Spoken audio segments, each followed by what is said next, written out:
Hello दोस्तों, स्वागत है आपके अपने YouTube चैनल ज्ञान डिपो में। मैं संदीप चौधरी आपका हार्दिक स्वागत करता हूं। दोस्तों, आज हम लेकर आए हैं 9 फरवरी के दोनों शिफ्टों के जो एग्ज़ाम एनालिसिस है वो आप सभी जानते हैं कि फ़ेज़ 3 आरआरबी एनटीपीसी के फ़ेज़ 3 के एग्ज़ाम चल रहे हैं। ठीक है, आज 9 फरवरी, ये इसमें मिसप्रिंट हो गया थोड़ा सा, यह है 9 फरवरी। तो 9 फरवरी में दोनों शिफ्टों में कौन कौन से क्वेश्चन आए हैं, किस प्रकार के क्वेश्चन पूछे गए हैं, उसके बारे में आज हम बात करेंगे। और साथ ही साथ जो क्वेश्चन पूछे जा रहे हैं उससे संबंधित अन्य फैक्ट्स पर भी बात करेंगे आगे आने वाले एग्जाम में जो आपके लिए उपयोगी हों। ठीक है, तो चलिए दोस्तों शुरू करते हैं।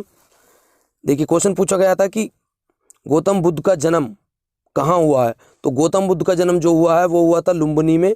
लुम्बिनी पड़ता है कपिलवस्तु, ये वर्तमान में है नेपाल में। 563 ईस्वी पूर्व में हुआ था। ठीक है दोस्तों, इनके बचपन का नाम पूछा जा सकता है क्या? सिद्धार्थ। जब इन्होंने गृह त्याग किया था, घर छोड़ा था, तो उस घटना को दोस्तों जो बौद्धिक ग्रंथ है उसमें कहा गया है महाभिनिष्क्रमण।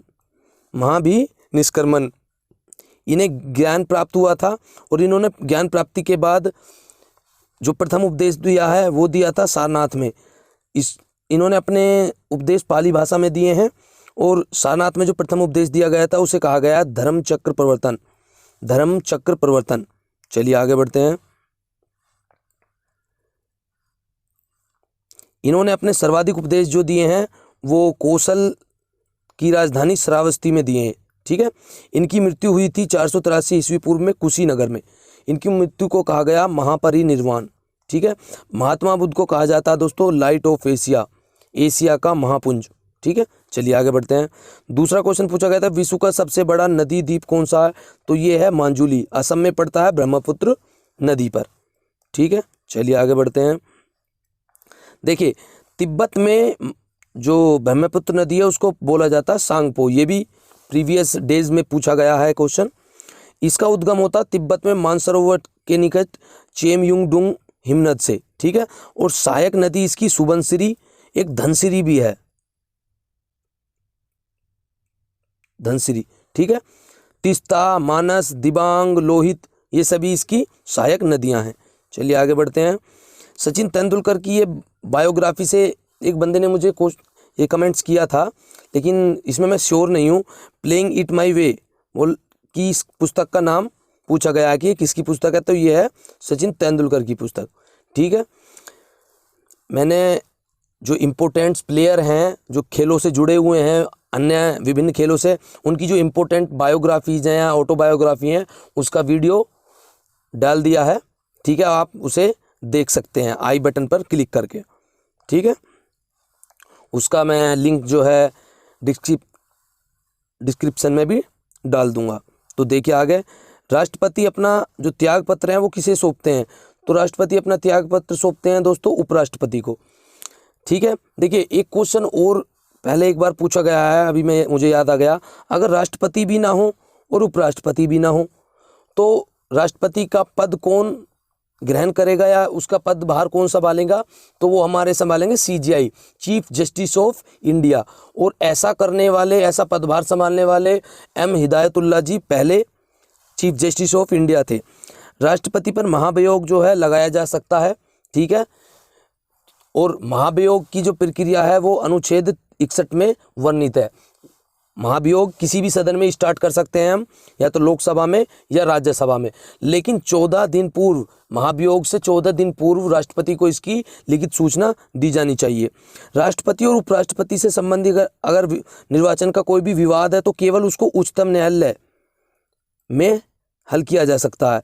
ये है अनुच्छेद 71 में वर्णित। ठीक है दोस्तों, चलिए आगे बढ़ते हैं।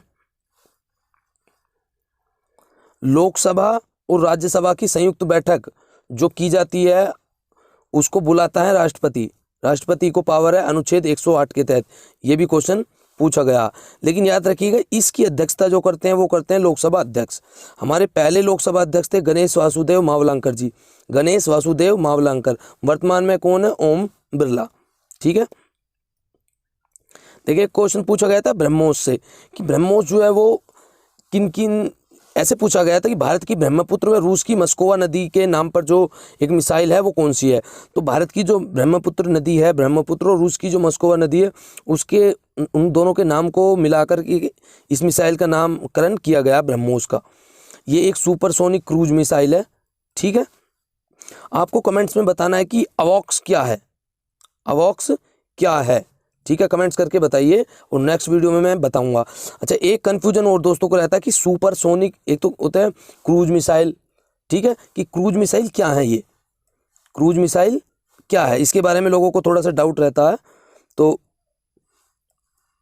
एक तो होता है सुपरसोनिक क्रूज मिसाइल, एक होता है बैलिस्टिक मिसाइल। तो याद रखिए दोस्तों, बैलिस्टिक मिसाइल जो होती हैं उनका जो टारगेट है पहले से फिक्स हो रहता है। ठीक है, और वो एक पथ पर, इस तरीके के पथ पर जो है काम करती हैं। अगर ये यहाँ से 5000 किलोमीटर की दूरी है तो इनको ये पृथ्वी के गुरुत्वाकर्षण से यहाँ पे आकर के वो बैलिस्टिक मिसाइल गिर जाएगी। ठीक है, जो क्रूज मिसाइल होती हैं उनका पहले से नहीं होता पता, वो अपने जो पथ है, जो अपना टारगेट है, उसको टारगेट अगर अपना लोकेशन चेंज कर दे तो भी ये क्रूज मिसाइल उसको हिट कर सकती हैं। ठीक है, यानी खोज करके हिट करती हैं जो क्रूज मिसाइल होती हैं। देखिए, मेजरमेंट ऑफ मेमोरी ऑर्डर से क्वेश्चन पूछा गया था, ऑर्डर दिया गया था, ठीक है, डिसऑर्डर किया गया था, उसको ऑर्डर्स में करना था। तो ये मैंने पूरी लिस्ट आपको यहाँ पे प्रोवाइड करा दी है। कंप्यूटर की जो भी मेमोरी की जो भी होती हैं यूनिट्स, ये यूनिट्स है, यहाँ पे एब्रीविएशन और इसकी बाइनरी वैल्यू क्या होती है। एक बिट में जो होते हैं वो जीरो, एक बिट जो होती है वो 0 और 1 से मिलकर बना होता है, इसको छोटे बी से डिनोट करते हैं। एक बाइट जो होता है उसमें 8 बिट्स होती हैं, बड़े बी से इसको डिनोट करते हैं। 1 किलोबाइट में 1024 बाइट्स, 1 मेगाबाइट MB लिखते हैं, 1024 KB, 1 गीगाबाइट यानी GB जो हम यूज करते हैं उसमें 1024 MB होते हैं। ठीक है दोस्तों, 1 TB यानी टेराबाइट TB में 1024 GB, 1 पेटाबाइट ये पूछा गया है, 1 PB यानी पेटाबाइट में 1024 TB, 1 एक्साबाइट EB में 1024 पेटाबाइट, 1 जेटाबाइट में GB में 1024 एक्साबाइट। ठीक है, उसके बाद 1 योटाबाइट, इसमें YB में 1024 जेटाबाइट होते हैं, याद रखिएगा। ठीक है, एक क्वेश्चन पूछा गया था कि IPL 2020 जो था ये कौन सा संस्करण था। तो ये 13वां संस्करण था जो आयोजित हुआ था UAE में। ठीक है, UAE में आयोजित हुआ था। विनर कौन रहा इसका, तो मुंबई इंडियंस रहा विनर। ये इसका मुंबई इंडियंस का 5th टाइटल था। इससे पहले 2013, 2015, 2017, 2019 और 20 में ये टाइटल जीत चुकी है। सर्वाधिक रन बनाने वाले बल्लेबाज को ऑरेंज कैप दिया जाता है और वो इस बार मिला है KL राहुल। KL राहुल खेलते हैं किंग्स 11 पंजाब की तरफ से, इन्होंने मैक्सिमम रन बनाए 670। ठीक है, पर्पल कैप जो दिया जाता वो दिया जाता सर्वाधिक विकेट लेने वाले खिलाड़ी को, और दिल्ली कैपिटल्स के खिलाड़ी कोसिगो रबाडा ने इस बार सर्वाधिक 30 विकेट लेकर के पर्पल कैप जीता है। Most valuable player of the tournament चुने गए जोफ्रा आर्चर को। ठीक है, जोफ्रा आर्चर चुने गए most valuable player of the tournament. एक क्वेश्चन पूछा था दोस्तों, HDI यानी ह्यूमन डेवलपमेंट इंडेक्स का सिद्धांत किसने दिया, तो ये दिया था अर्थशास्त्री महबूबुल हक ने। ठीक है, और HDR जो ह्यूमन डेवलपमेंट रिपोर्ट है उसको प्रतिवर्ष UNDP जो यूनाइटेड नेशन डेवलपमेंट प्रोग्राम के द्वारा ये जारी की जाती है। HDI 2020 में भारत की रैंकिंग है 131, 189 देशों के सर्वेक्षण में से 131 है भारत की रैंक। नॉर्वे इसमें प्रथम स्थान पर है, फर्स्ट में। ठीक है, चलिए आगे बढ़ते हैं। INC यानी इंडियन नेशनल कांग्रेस के पहले महासचिव थे AO ह्यूम। ये क्वेश्चन पूछा गया है, AO ह्यूम। DRDO की स्थापना से क्वेश्चन पूछा गया है कि DRDO की स्थापना कब हुई थी, तो DRDO की स्थापना हुई थी 1958 में।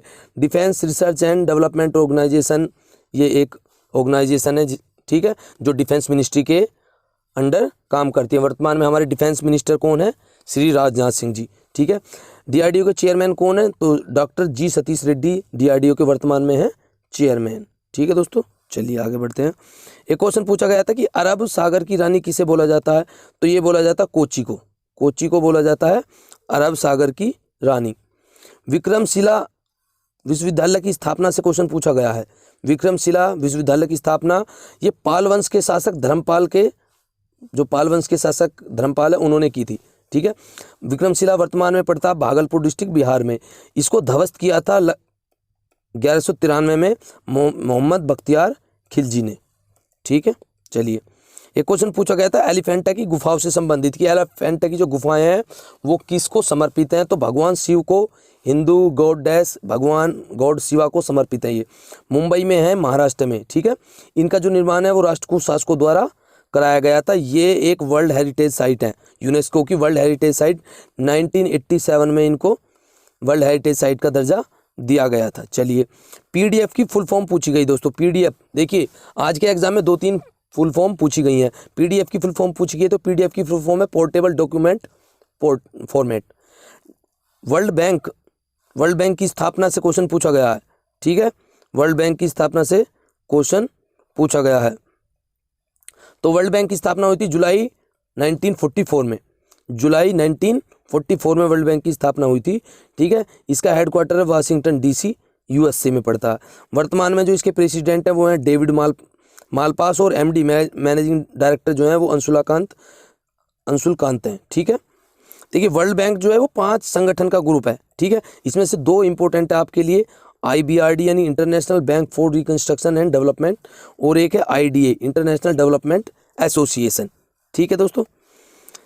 वर्ल्ड बैंक की तरह ही एक संस्था है IMF यानी अंतर्राष्ट्रीय मुद्रा कोष, इंटरनेशनल मॉनेटरी फंड, ठीक है। ये ब्रेटन वुड्स समझौते के तहत स्थापित हुआ था। इसकी स्थापना हुई थी 1945 में। हेडक्वार्टर इसका है वाशिंगटन डीसी में।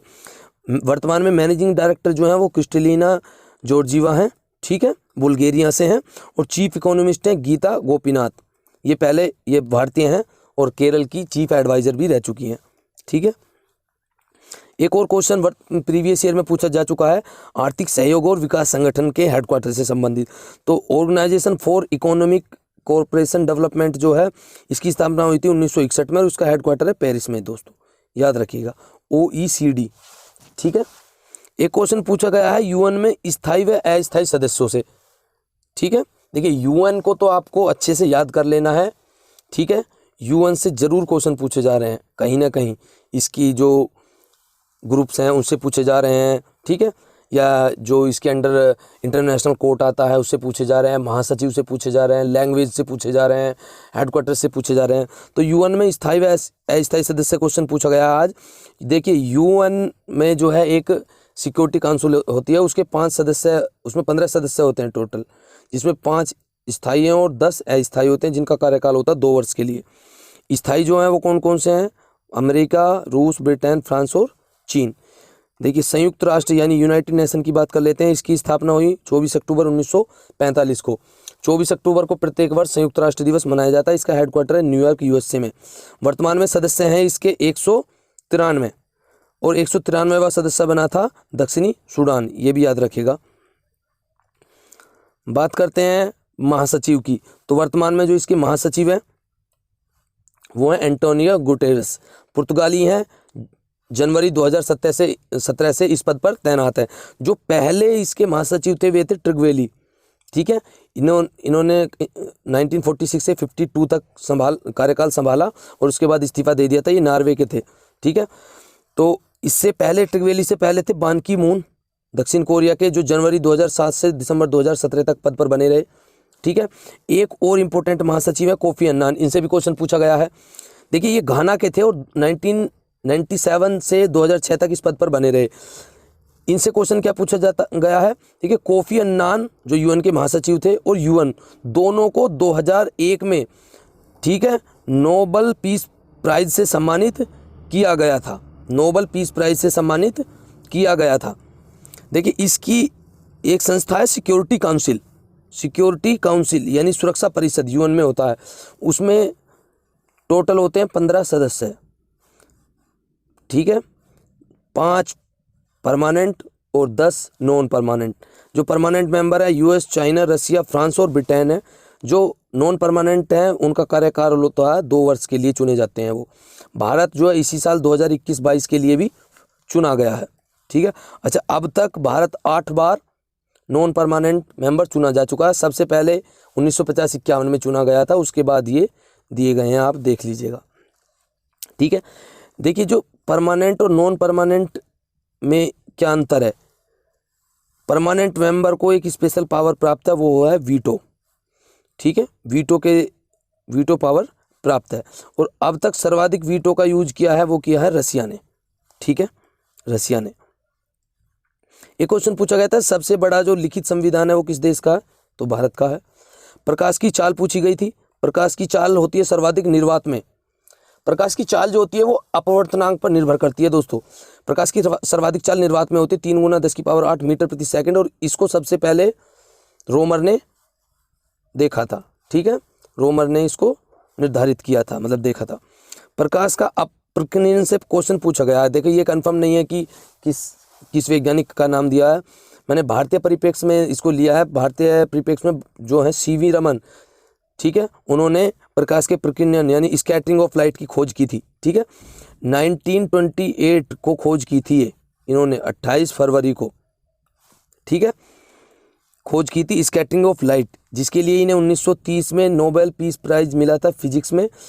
1954 में इन्हें भारत रत्न से भी सम्मानित किया गया। ठीक है, टिंडल इफेक्ट जो है वो किससे संबंधित है? वो स्कैटरिंग ऑफ लाइट से ही संबंधित है। ये क्वेश्चन पूछा गया, टिंडल इफेक्ट। ठीक है, 28 फरवरी के दिन, जब 28 फरवरी 1928 में जो है इन्होंने सीवी रमन जी ने खोज की थी स्कैटरिंग ऑफ लाइट की, तो उस दिन को हम नेशनल साइंस डे के रूप में मनाते हैं। ठीक है, देखिए लाल रंग जो होता है, लाल रंग का जो प्रकीर्णन है वो कम होता है। प्रकीर्णन होता है फैलाव, वायुमंडल में आकर के टूट जाना, वो कम होता है। इसलिए क्या है, फैलता कम है। तो न्यूनतम होने के कारण क्या है, यातायात और रेलवे के सिग्नल के रूप में लाल रंग का प्रयोग किया जाता है। ये फैलता कम है, इसलिए दूर से ही दिखाई दे जाता है। सूर्योदय व सूर्यास्त के समय भी यही है कि सूरज का लाल दिखाई देना क्या है, प्रकाश के प्रकीर्णन से संबंधित है। देखिए एक क्वेश्चन पूछा गया था ब्रह्म समाज से संबंधित। ब्रह्म समाज की स्थापना कब हुई थी? तो ये हुई थी 1928 में, और ये की थी राजा राम मोहन राय जी ने।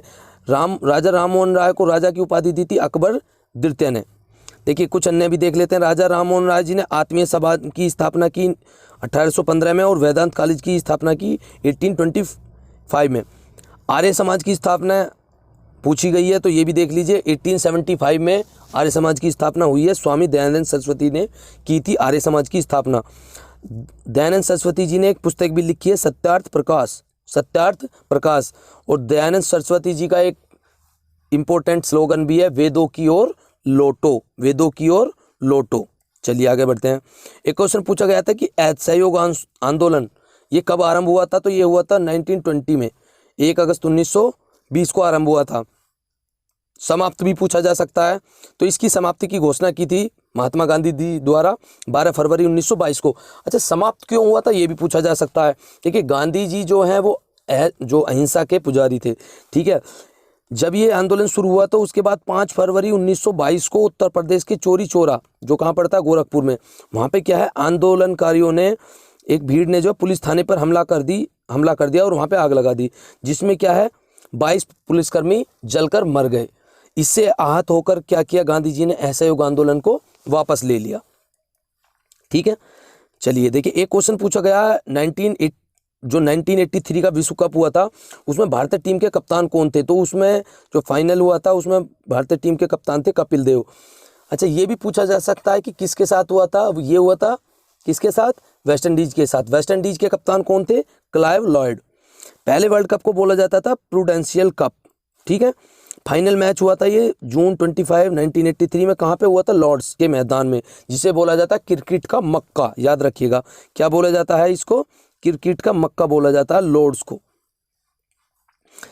अन्य इस तरीके के भी क्वेश्चन आपसे पूछ जा सकते हैं, जैसे प्रथम एक दिवसीय कप्तान कौन है भारत की तरफ से? ये थे अजीत वाडेकर, 1974 में 2 मैचों के लिए बने थे। प्रथम टेस्ट कप्तान कौन हुए हैं? तो CK नायडू जी 1932 में। प्रथम T20 कप्तानी किसने की भारत की तरफ से? वीरेंद्र सहवाग ने 2005 में। सभी लोग इसको MSD यानी महेंद्र सिंह धोनी समझते हैं, लेकिन नहीं। 2011 का जो वर्ल्ड कप हुआ जिसे भारत ने जीता था, वो उसका 10वां एडिशन था, और इसमें कप्तान थे MSD यानी महेंद्र सिंह धोनी। इसका फाइनल हुआ था श्रीलंका और भारत के बीच में, वानखेड़े स्टेडियम। देखिए ATM की फुल फॉर्म पूछी गई थी। ATM, तो इसकी फुल फॉर्म होती है automated teller machine. Automated teller machine. आज 2 से 3 फुल फॉर्म पूछी गई है, तो आप फुल फॉर्म भी जरूर ध्यान रखें। EVM की फुल फॉर्म पूछी गई है, इलेक्ट्रॉनिक वोटिंग मशीन। देखिए एक क्वेश्चन इस प्रकार से पूछा गया है, सही रूस के सहयोग से कौन सा लौह इस्पात जो इस्पात संयंत्र है वो स्थापित किया गया था। तो इसमें ऑप्शंस पे डिपेंड करता है आपका। जो भिलाई स्टील प्लांट है वर्तमान में कहाँ पर है, छत्तीसगढ़ में, ये भी रूस के सहयोग से स्थापित हुआ था। और बोकारो जो झारखंड में है वो भी रूस के सहयोग से स्थापित हुआ था। कुछ अन्य देख लीजिए, दुर्गापुर स्टील प्लांट जो वेस्ट बंगाल में है वो ब्रिटेन के सहयोग से स्थापित हुआ था। राउरकेला में एक स्टील प्लांट है वो जर्मनी की सहायता से स्थापित हुआ था। देखिए जो भी स्टील से हमारे संबंधित संयंत्र है, यानी इस्पात से संबंधित जो भी संयंत्र है, उनके ऊपर एक कह सकते हैं कि एक मास्टर बैठा हुआ है। उनके देखने के लिए एक अथॉरिटी है जो है सेल, जिसका नाम है सेल यानी steel authority of India. Steel authority of India, इसका हेडक्वार्टर है नई दिल्ली में और इसके चेयरमैन है वर्तमान में सोमा मंडल। ठीक है। रेणुकूट में स्थापित हिंडाल्को एल्यूमिनियम कारखाना इंपोर्टेंट है, यूपी में है। ये किसके सहयोग से स्थापित हुआ था, ये हुआ था यूएसए के सहयोग से स्थापित। ठीक है। चलिए एक क्वेश्चन पूछा गया था 1983 में जो रेलगाड़ी चली थी वो कहां से कहां तक चली थी, तो मुंबई से ठाणे के बीच में ये चली थी। एक क्वेश्चन पूछा गया था रोलेट एक्ट से संबंधित, ये कब लागू हुआ था, तो 19 मार्च 1919 को लागू हुआ था। ये प्रस्तावित था फरवरी 1919 में। ये क्या था कानून, तो ये था बिना दलील का कानून। ठीक है, बिना कानून के किसी को भी गिरफ्तार किया जा सकता था। पवन चक्की से क्वेश्चन एक पूछा गया कि पवन चक्की से संबंधित क्वेश्चन, तो देखिए पवन चक्की से जो है वायु ऊर्जा को हम यांत्रिक ऊर्जा में बदलते हैं और उस यांत्रिक ऊर्जा से फिर हम उसको विद्युत ऊर्जा में बदलते हैं। ठीक है। पौधों की जड़ों द्वारा अवशोषित जल तथा खनिज लवणों को पौधों के विभिन्न भागों तक पहुंचाने का कार्य कौन करता है, तो पौधों की जड़ से जल को और खनिजों को पौधों के अन्य भागों तक पहुंचाने का काम करता है जाइलम। ठीक है, जाइलम याद रखिएगा। इसको जल संवहन ऊतक भी बोलते हैं, इसको जल संवहन ऊतक भी बोलते हैं। ये यांत्रिक सहारा भी प्रदान करता है, पौधों को यांत्रिक सहारा भी प्रदान करता है, यानी खड़े रहने में भी सहायता करता है। देखिए पौधों की जो आयु की गणना करते हैं हम वो जाइलम ऊतक से ही करते हैं। जो जाइलम ऊतक के वार्षिक वलय होते हैं उनको गिन करके पौधों की आयु की गणना की जाती है। और पौधों की आयु के निर्धारण की जो ये विधि होती है इसको बोलते हैं डेंड्रोक्रोनोलॉजी। डेंड्रोक्रोनोलॉजी। तो आपसे पूछा जा सकता है कि डेंड्रोक्रोनोलॉजी क्या है, तो पौधों की आयु के निर्धारण की विधि है डेंड्रोक्रोनोलॉजी। ठीक है। आप सभी जानते हैं कि जाइलम का काम तो अब देख लिया आपने, अब देख लीजिए फ्लोएम का काम। फ्लोएम का क्या काम होता है, तो देखिए जाइलम का काम होता है जड़ों से अन्य भागों में जल का संवहन करना, खनिज का संवहन करना। उसी प्रकार फ्लोएम का काम होता है जो खाना या भोजन बनाती हैं पत्तियां, उसको पौधों के अन्य भागों में पहुंचाना। इसका मुख्य कार्य पत्तों द्वारा बनाए गए भोजन को पौधों के अन्य भागों में पहुंचाना है। ठीक है। तो ये था दोस्तों आज का हमारा वीडियो। ये वीडियो आपको कैसा लगा कमेंट्स करके जरूर बताइए। और अगर आप इस वीडियो की पीडीएफ प्राप्त करना चाहते हैं तो आप ज्ञान डीपो चैनल टेलीग्राम चैनल को सर्च कीजिए, वहाँ से आपको इसकी टेलीग्राम से इसकी पीडीएफ प्राप्त हो जाएगी। और वीडियो को लाइक ज़रूर कीजिए, शेयर कीजिए, मेरे और चैनल को सपोर्ट के लिए चैनल को सब्सक्राइब जरूर कीजिए और बेल आइकन भी जरूर दबाइए। वीडियो में कमेंट्स करके ज़रूर बताइए कि वीडियो आपको कैसा लगा। ठीक है। ओके दोस्तों, जय हिंद।